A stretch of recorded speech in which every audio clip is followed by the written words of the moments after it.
Oh, it's such a pleasant sound. Hello, Ashley. Hello, good morning. Good morning. I am Good so excited to morning. be with you. I'm so excited to talk to you. I'm always excited to talk to you, but I just feel like this is it's getting better and better every time we chat. So this time we're going to press record and we're going to share it out with the world. I love it. We're doing it. Okay. Hello, everybody, in addition to Ashley. And thank you so much for joining us today. My name is Ilya Garrido, and I'm the founder of Healthy Women Leaders. Healthy Women Leaders is a collective of women in leadership who choose to unapologetically focus on their health and develop their personal power. Our mission is to create space and highlight the people and ideas that champion healthy living as a critical means to thriving in a crazy world. And this video series features amazing women who have unlocked a truth through health or wellness that can be inspirational or educational or encourage other people to just live incrementally better lives. And so today we are going to be talking to Wonder Woman Ashley Quinto Powell. Ashley is a speaker, a facilitator, and a subject matter expert on career, entrepreneurship, and motherhood. Her recent public appearances include TEDx, no big deal, Chicago Ideas, Nokia, Pinterest, Google. She is the author of the book Executive Motherhood and the founder of the startup My VA Rocks. Ashley, thank you so much for being here with me today. I'm just so excited to learn more from you. Every time we talk, it's light bulbs and shining everything, and I just get so excited. Thank you. You're very kind. I'm bonkers excited to be here, and I love the work that you're doing, and can't wait to share the stuff that I have been thinking about with Healthy Women Leaders. Love it. Okay, can you start just by telling us a little bit about yourself? Like, how did you come to be sitting across the other side of the camera from me today? Sure. Well, today I am mostly focusing on growing my virtual assistant business, which I started as kind of a response to my own difficulty with pandemic parenting.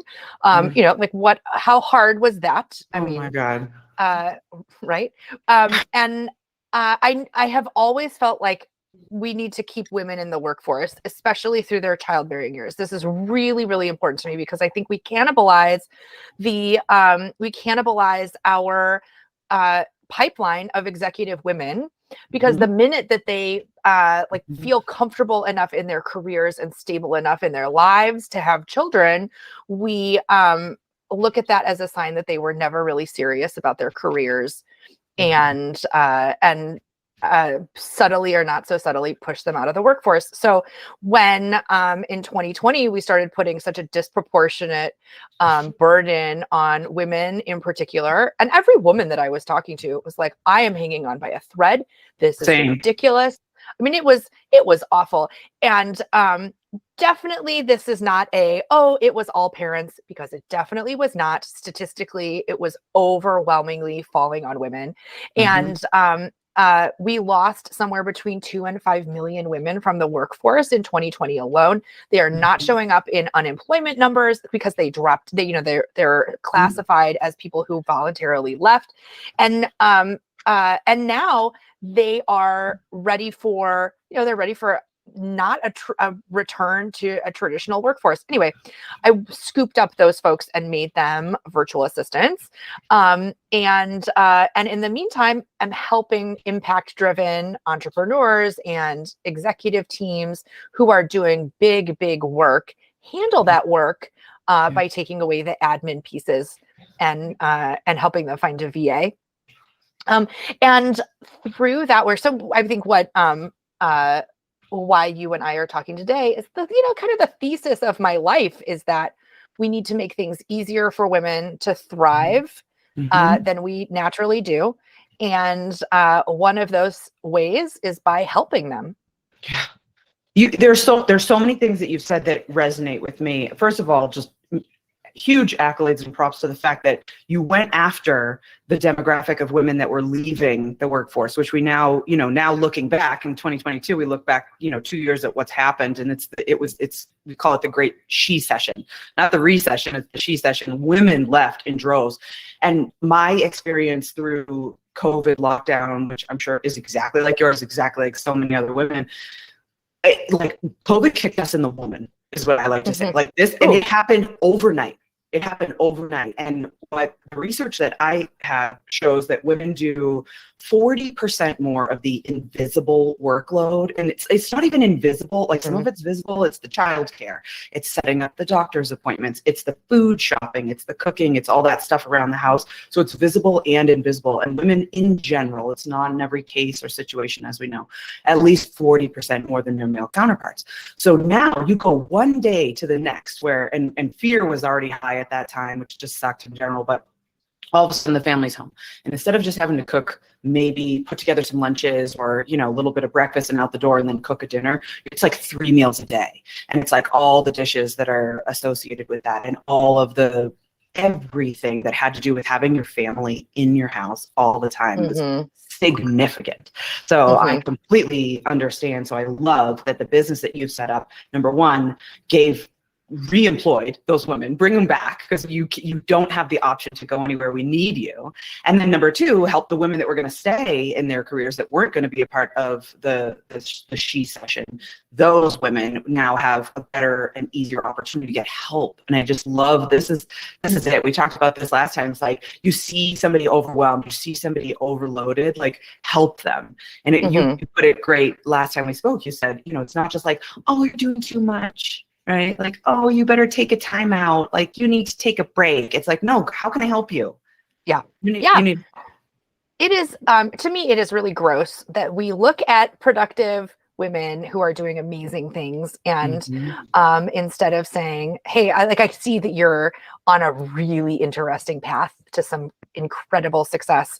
How do I multiply your efforts? How do I help you get there? Instead, you're right. We say like, make sure you're taking some time for yourself. We would never say that to a man or like, oh, you know, your kids are only young once. Make sure you enjoy it. If you try to tell the mother of an infant, you know, slow down. These days are very limited. I think she should punch you in the face because that's never a welcome thing. Like, oh, I haven't slept in days and my boobs are leaking. Doesn't feel like savor the moment. Yeah. Oh my gosh. Wow. Those days. I totally remember my infant daughter. I think the first meeting that I took out of the home, I think she was maybe a week old or maybe 2 weeks old because it's our own businesses, right? So you're just going to do what you have to do. And I literally sat in a meeting with a bunch of men and my boobs were throbbing and I was so sure that they were leaking. And it was like everything I could do to not like, what was happening. I'm like, all right, how well is this bra going to hold up? Because something's going to happen. These guys are going to be horrified. So oh my gosh, can you imagine? They'd still be telling that story of that time that one woman's boobs did that thing. Right. How could that happen? We fed you, buddy. We fed you. Okay, so tell me about executive motherhood, because everything that I see from you is right around this same turn. I mean, you did a TED Talk. You wrote a book, girlfriend. Tell me about executive motherhood. Well, it's sort of the idea that there are some women who are really actively pushing their careers forward. And, you know, it's sort of the me and you and the women who unapologetically are excited about creating big impacts in the world. And when that's you, it can be really alienating to have all of your girlfriends be taking a step back and focusing more on raising kids or having, you know, I feel I have dear friends who have like part-time jobs, and it's just different when I talk about the work that I'm doing and the work that I'm excited about. They just don't understand what the impetus must be behind, oh, I'm gonna have my husband do the bedtime routine for the next 6 months because I'm going to be at networking events pushing something forward, or I'm going to travel. And it just doesn't, that is not something that they want to do. And so, you know, we know logically too, we are the sum of the 5 people that we are around most. We should put people who encourage us. And that is especially true for our female friends. They should understand where we're going, and they should be encouraging of that, and they should be on their own path to big success. And it's so important. I mean, what you say is yes, we know that there are not enough women at leadership levels. That when you rise all the way up to the C-suite, like you're going to see single-digit percentages of women holding those spots, although we make up 50% of this population. So that alone needs to change. Like that's part of the reason why we need people to continue on. But being able to have camaraderie and conversation with women that are along the same path is just, it's super, super duper important. It's been integral for me in my world. We set up a little kind of co-mentoring group of all these women in business, and we really just vibe, and it's just so important to be able to share that. Not only for those women that are doing the same things, what about the ones that are coming behind us that need to see what it looks like at, when it's like, sorry, mommy has to travel, like she's got something big going on, and I want you to see what that looks like, see me doing what I'm doing, so that paves the way for you too. Absolutely. A big part of my journey was leaving Madison, Wisconsin, well, quote unquote, leaving Madison, Wisconsin, to work in Chicago. My husband didn't want to move. And I think I just would have had a better chance of moving him to like Antarctica than Chicago. He's just like not into Chicago at all. Yeah.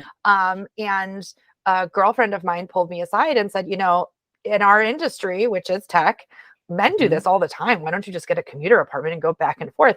And had she not said that, it literally would never have occurred to me. I would have looked at it completely black and white. Either we are moving or we are not. And I can take the job or not. And it was absolutely my dream job. I grew a lot there. I had really worked hard to get to that point. And so in the spirit of not holding my career back, but being very supportive, my husband, he was already a stay-at-home dad, but agreed to be the lone soldier Sunday night through Thursday night. And thank goodness that he did, because he got to have a really wonderful relationship built up with our children in a way that most dads don't have an opportunity to do. And I don't want to be there for bath time. Like I am not into bath time. I'm not into, there's so much that you don't need to be into as a mom, and still we're saddled with everything. And not feel bad about it. About it. It's I totally get this. So tell me, how far is Madison, Wisconsin from Chicago, so that I have a good idea? I'm from a different area of the country. It's a 2.5 hour drive. Okay, so manageable, but you could still get after. So it was this out of the box, like kind of creative way to manage following your dreams, still being there for your family, but not uprooting them if they, it wasn't the right thing. I love this. There's so many solutions like that all we need to do is just have that supportive girlfriend who's like, hey, have you ever thought of this? Yeah, absolutely. Like that. And the more that we can do that, and you're right, like the more that we can model it and the more that we can see it, it just opens up the options. I don't by any means think that would be ideal for most women and most families, but the idea that you have options is really one to, that's what we need to carry around with us, and not be stuck reliving the lives that our mothers built for themselves, because it is today is different. It's so different. It's incredibly different. Okay, so what's if you had to share one big life lesson that you've learned along your path to success in business, as a mother, as an executive mother, what would that one big life lesson be? It is all around doing more of what you want to be doing and less of what you don't. So I do want to honor our mental health and our capacity. And, I am a person who says yes to everything, and I have gotten myself in trouble. The solution to that, I think, is not say yes to less or learn to say no. I think it is figure out how you can have those things on your plate and still have a reasonable workload. And so for me, that has meant delegating or discarding all of the stuff that I take too long at, I become a bottleneck at, I don't enjoy doing. It's the example I give pretty consistently is coaching my kids' basketball teams. I love it. It's the most fun thing that I do. I have a virtual assistant who sends out the email, sets up the snack moms, like is essentially doing all of that stuff that I don't want to be doing. And then I show up on Saturday mornings and I get to be an encouraging, they're little, so thank goodness I'm not actually teaching them like, the strategy of the game, but I'm giving them high fives and I'm involved and I'm excited and I know them all and I know their strengths and thank goodness they can all dribble around me. Right. That's as far as I can get you. I can get you so that you're good enough to get around a middle-aged woman. That's as far as I can get you.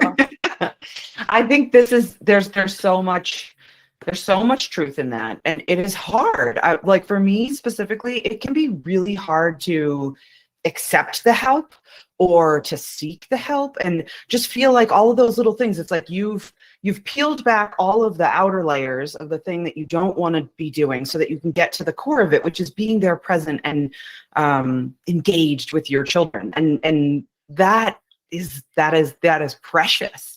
That's amazing. So I don't know about you, but like for me, a lot of times I struggle with this, like saying yes to the help. Like if I get super overwhelmed, I'm taking on too much, I'm doing a bunch of shit that I don't need to be doing. And I'm like, slamming dishes around in the kitchen. And my husband comes like tiptoeing and he's just like, what can I do to help? And what's my answer? Nothing. Nothing. I'm like, I got it. Everything's fine. And he's like, clearly it isn't.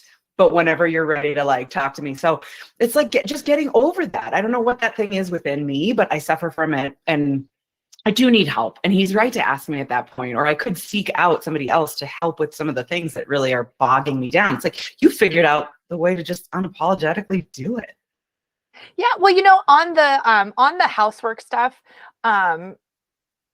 it is it's a hard one for women to let go. I mean, we have been essentially trained that how your house looks and how it operates is a reflection of like how good of a person you are and how organized and how ladylike, and all of that is, of course, we know logically is nonsense. Right. But the fact is, if you leave the dishes there, he'll figure it out. Yeah. And you have to make the mental calculation that I can either be in the kitchen doing these dishes or out changing the world and building generational wealth. I can't do both. So I'm going to very, very specifically say no on these dishes. They will still be there. Yes. And either I can come back in 3 days and do them, or my family will figure out that those need to be done. Yes. And between my husband and I, we say a lot because I sort of walking into that minefield of I am overwhelmed. You are not helping. I have not helped. And now I am angry about the whole situation. And also probably a conversation I had with you in my head that you weren't a party to, but you said the wrong thing. And so now I'm mad at you for it. Yes. We do that all the time, but now we walk in and we say like, how's your soul? Are you okay? Are you feeling, how's your soul? And it's an opportunity for one of us to say like, you know what? I am at capacity and I feel like I don't want to be doing these dishes. Yes. And then, the other person jumps that way we know. That's a good partnership. So there's good accountability. There's good, like, kind of knowing yourself. A good partnership is, and this is the foundation. When you say it like, do you want to be doing dishes or out building generational wealth? Like, that's an easy one. And when I put it like that, I can certainly answer that one very easily.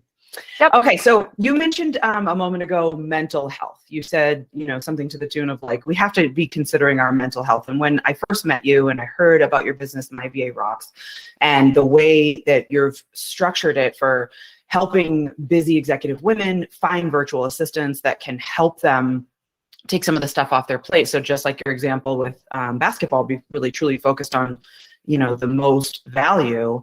How do you feel like using a VA can help your mental health? Well, just taking stuff off of your plate is huge.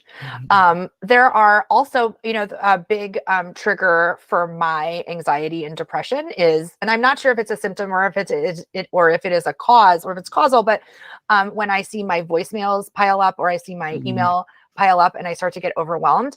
And I'm a hider. Sometimes people are not avoiders, but I am like the world's biggest avoider. And I get really sleepy, and I like, when I look at an overfull inbox, I take a nap. That is honestly like the reaction that I have to it. And that's not healthy or helpful. And so I have virtual assistants who know that about me. They know that, that it needs to have the outward appearance for me of looking manageable. And there's so much in that particular item for me that I just don't have to personally do. And frankly, people are going to get a much faster response from my virtual assistant who pokes in and says like, "Hey, Ashley's VA here. Did you get a response to this? Or should I seek one out for you?" You know, there's all sorts of helping that can be done. And then my favorite thing ever is that I have a VA, a team of 2 of my VAs that are dedicated to me. And they have a system where they Slack me, "Do you want to participate in this? Thumbs up or thumbs down?" And then I don't have to explain it. I don't have to send I don't have to send a, "I'm so sorry," but they're going to do that. All I have to do is thumbs up or thumbs down. And it is so much less overwhelming than the alternative. But I think everybody has the one thing that is like, it feels like an enormous burden. It feels like Sisyphus's boulder that you are, unceremoniously thrusting uphill for your entire life. And getting rid of that is awfully helpful. Yeah, I love that. Okay. So final question for you, Miss Ashley. What does being healthy mean to you? It is such a journey, and one that I am absolutely still on. But I heard recently the idea that the habits that you use to take care of yourself should not be, they should be so ingrained that they are like brushing your teeth. You would never go on vacation and decide like, you know what, you only live once. I'm just not going to brush my teeth for this whole week that we're in the Bahamas. You just would never say that. And so it probably needs to be the same about exercise, and it probably needs to be the same about nutrition. And so that's something that I am actively working on, but I really like the idea of, the habits are so ingrained and they move you purposefully forward on their own. Yeah. And we're all figuring out our path on that journey. It's like, I feel like you've got the mental health aspect of it, and the ability to prioritize really down. Like, it's good. It's good. Hats off to you. Thank you. I'm not even wearing a hat, and I take it off on your behalf. All right. So thank you so much, everybody, for listening. The way that you can find Ashley, I'm going to link to her website in the description. There's ashleyquintopowell.com. And then also, of course, myva.rocks is how you can get a hold of these amazing personal assistants that can help in just kind of out of the box ways. And I think there's something so powerful about that. Girl, I can't wait to see what you do next. Thank you so much for having me. It's been an honor. Awesome. Thank you.